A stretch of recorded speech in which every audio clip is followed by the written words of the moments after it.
Explaining to you what we'll be doing in the confirmation class, and then we'll take a little 5-minute breather, and then we will actually do the first class. So, the way you need to find out what's happening in class, this is your booklet. This, by the way, is extremely important. You need this every single week, and I don't have enough to give you all 6 of these, one every week you're here. So, I'm giving you guys 2 options. Option 1, you take this thing home every week, because there's some things you need to do at home with it.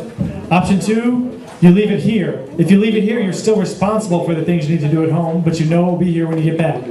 The point is, you must have this thing every week you're here.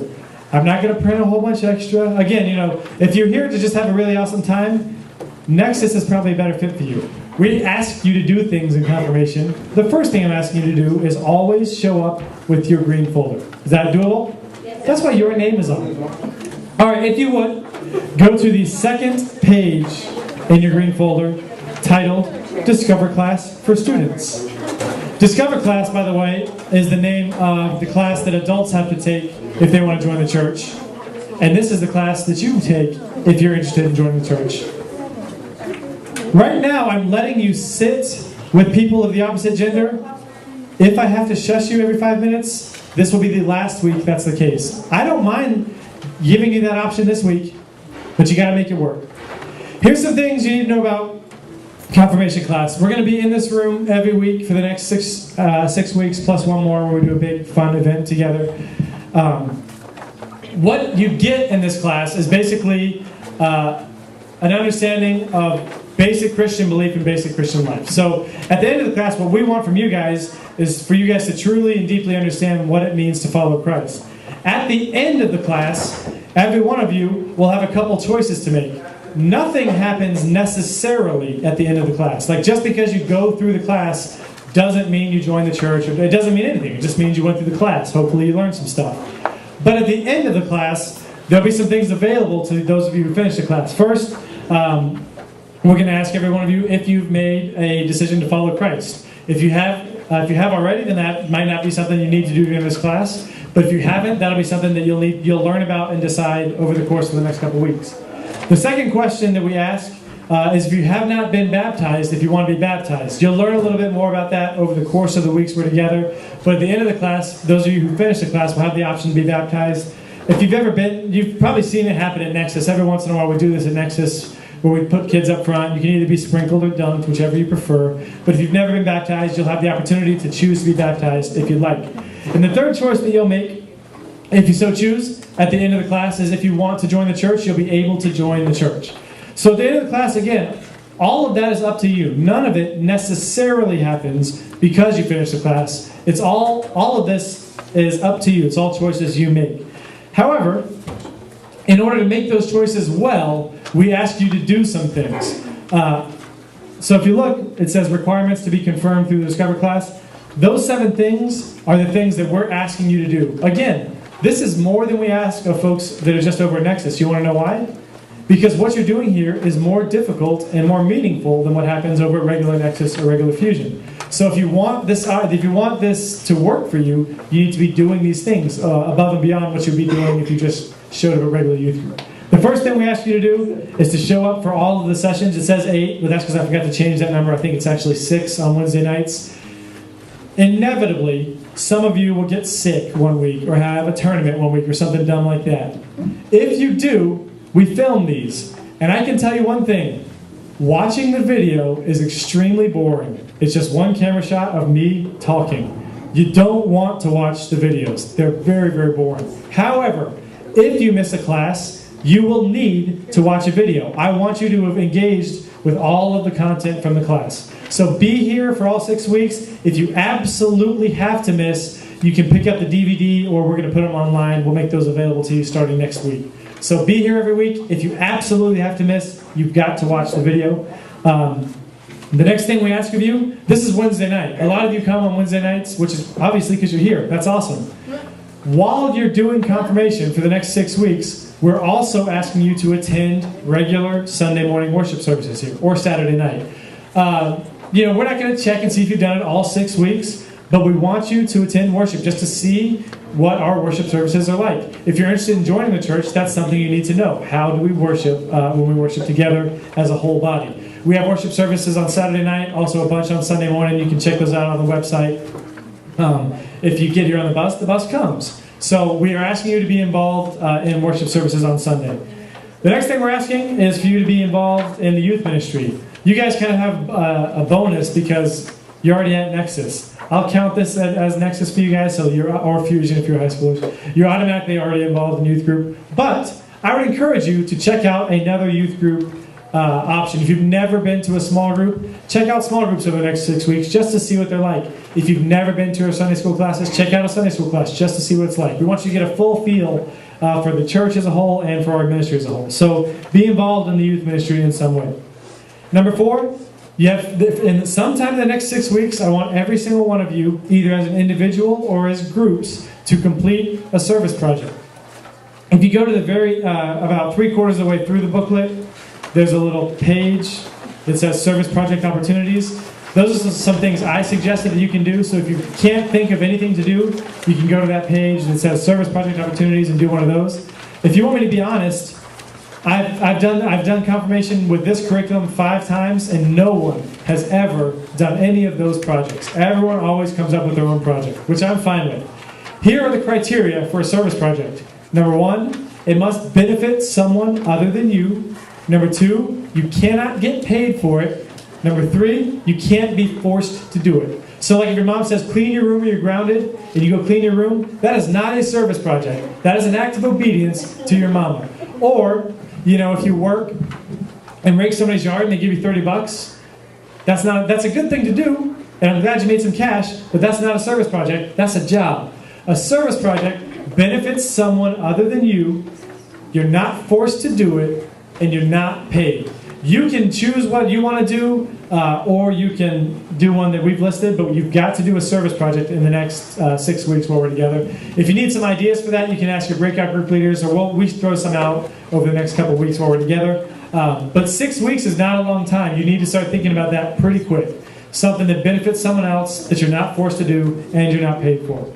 Number 5, this, I can guarantee you, will be the most difficult thing for you to complete. Can somebody, who's good at math? How many days do we have in 6 weeks? What's 7 times 6? 42. 42.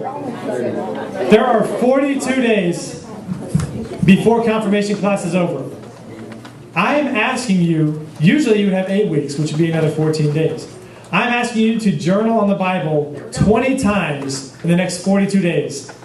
Here's what I'm suggesting. If you do this once every other day, you will always be on time.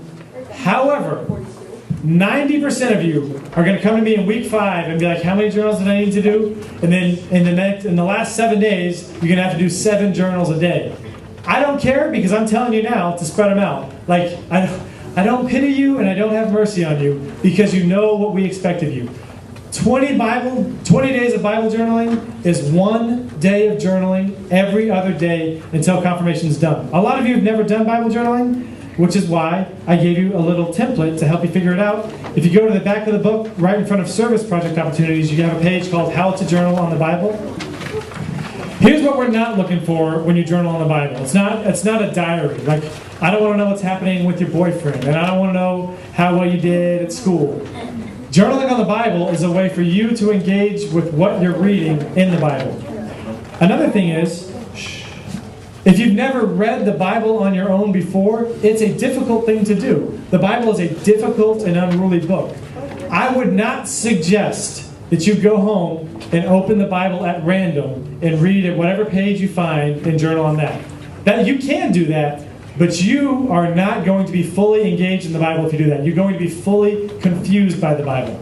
If you've never read the Bible on your own, I would suggest you read those chapters that I list at the bottom. Those are some places you can start that will do well. You'll comprehend them well. They're easy to journal on.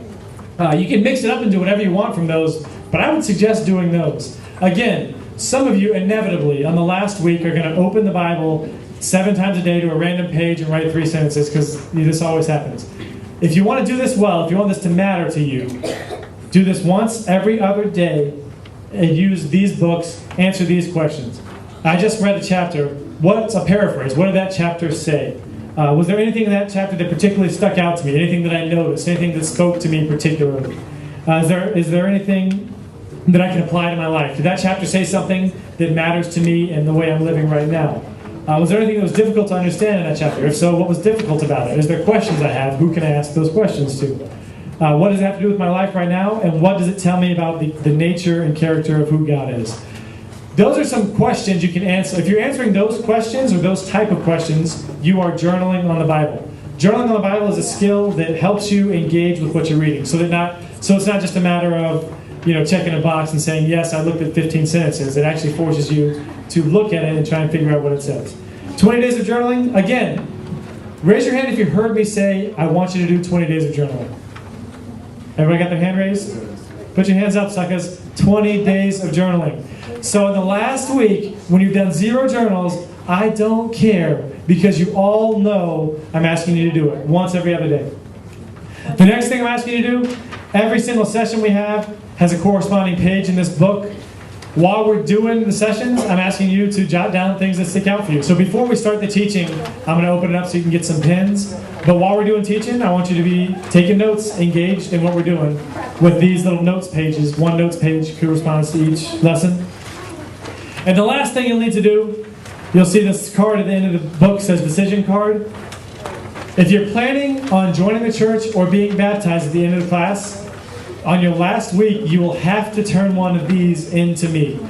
What never happens is on the week of the confirmation celebration, I'll get to it, on the week of the confirmation celebration, which is when we baptize everybody at the end, if you didn't turn one of these in, if you haven't talked to me, if you just walk up to me and you're like, hey, I want to be baptized, I'll say, well, let's schedule another time. Because what happens is, a lot of times, your mamas or your aunties or your grandmas or your cousins want to come see you. And if we just go ahead and do it, and we get a call next week, like, you baptized my kid?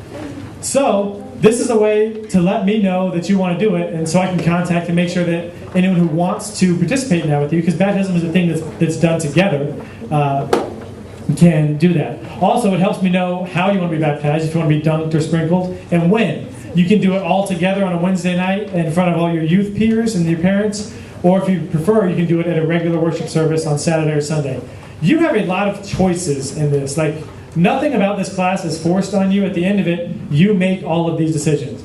Do I want to join the church? If so, how and when? Do I want to join on Wednesday in front of the youth group, or do I want to join at a regular worship service? Do I want to be baptized? If so, how and when? All of that is up to you. So is everybody clear on what we expect? If you're not clear, just take a minute later in your own personal book, which belongs to you, and take a look at those 7 things that we ask you to do. Now, those are the things that we ask you to do. Those are like the requirements. In addition to the requirements, we also have like a bonus. This is a flyer for the confirmation trip. If you didn't get one, you can get it before you leave. It's also available online. If you haven't heard about the trip, it's a lock-in, which we don't do because they're terrible. I mean, you guys love them, but we hate them. A lock-in means like we'll stay the night here at the church and do a bunch of fun stuff around the church when it's empty at night. But before we do that, we're going to go to Wild Adventure on a sweet charter bus, which means we can watch videos and it's not a church bus and nobody's driving it. We're going to go to Wild Adventure, which is a theme park that has roller coasters and what did they say last week? This thing. It has a thing that does this. Like that. It's a lot of fun. After we go to the theme park, there is a concert. And so the trip is theme park, concert, lock-in. It's a lot of fun. If you're interested, you just let us know through one of these. However, if you look at the registration form, we ask a few questions. What's your name? What's your grade? What's your email address? Do you have a medical release? And are you up to date on the confirmation requirements? So like if we come up to, this happens like week 4 or week 5 of confirmation. If you've done 0 journals and taken 0 notes and missed 5 classes, I'll be like, man, we're going to have fun. I'm sorry, you can't do it. You've got to participate in the class to go on the trip. That's the point. It's a bribe. I don't mind telling you that this is a bribe. You do what you're supposed to do, and we will hook you up with this, and it'll be fun. That's it for how class works. Does anybody have questions? Yeah, hold. He and I are going